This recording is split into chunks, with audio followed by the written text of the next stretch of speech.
Tracy Says, Tracy McElfresh here in Dayton, Ohio. I just got a package in the mail.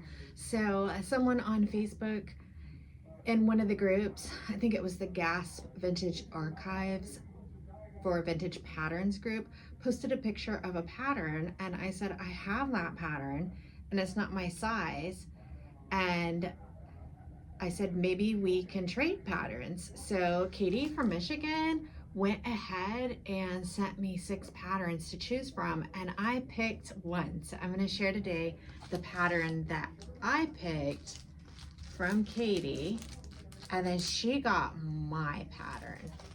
So let's go ahead and open this up and see what we have here.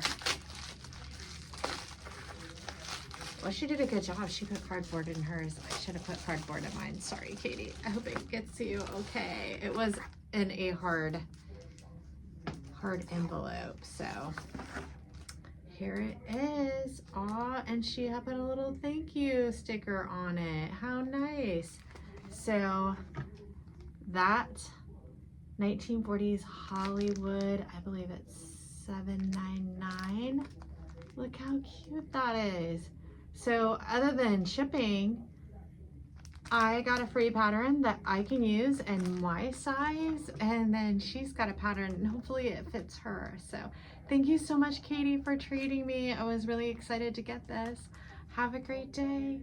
Bye.